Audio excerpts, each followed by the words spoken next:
Have you noticed every time that you get in an argument with your girl, like the more you just open your mouth, it's like the deeper and deeper the hole gets, and it just gets worse. Watch this video. I'm going to teach you how to argue with your girl the next time around so it actually goes well.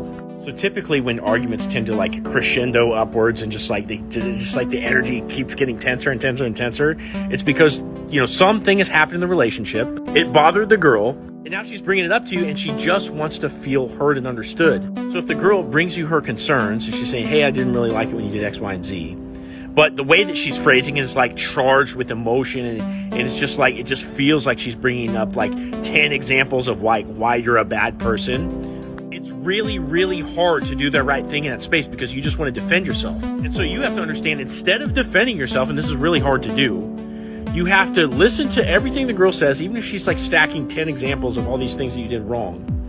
And then before you defend yourself, take time to repeat what she said back to her.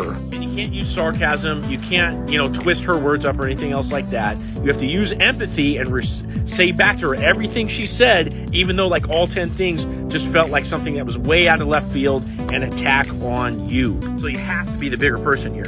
Now, once that happens, what's going to happen is she's going to say, yes, that is how I feel. And she might even reiterate everything she just said again, which is yet another time you have to bite your tongue and listen. And then, when she's done, finally, that's going to be your time to respond. And best thing to do here is like take an assessment of, what accountability that you can take. What did you do to play into the situation to make her feel a certain way? And you can take ownership of, whatever it is that you did wrong per se, or whatever you need to work on. But that's not necessarily going to close out the argument, because what's happening is the girl's expressing frustration.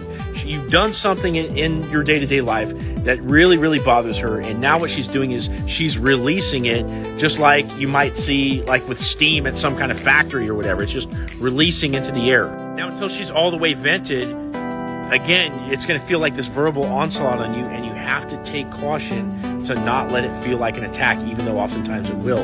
Now, anytime during this conversation, you're at risk for one of the parties disengaging prematurely, okay? So you might be tempted to, think that everything's done once you take accountability for the issues, or once you've, admitted what she said, admitted fault for what she said or whatever. But it's not actually time to end the argument until finally you hear a sigh of relief from the girl. Okay, if you don't feel that sigh of relief, you're not done with the discussion. Now, one other tool that's really going to help in arguments with your girl is this mantra that says change her mood, not her mind. You can't change her mood at a point where you haven't actually discussed out everything yet, okay? But there's going to be a point where excess discussion is unnecessary, and you need to just change her mood to a happier state. Follow me for more dating and relationships advice.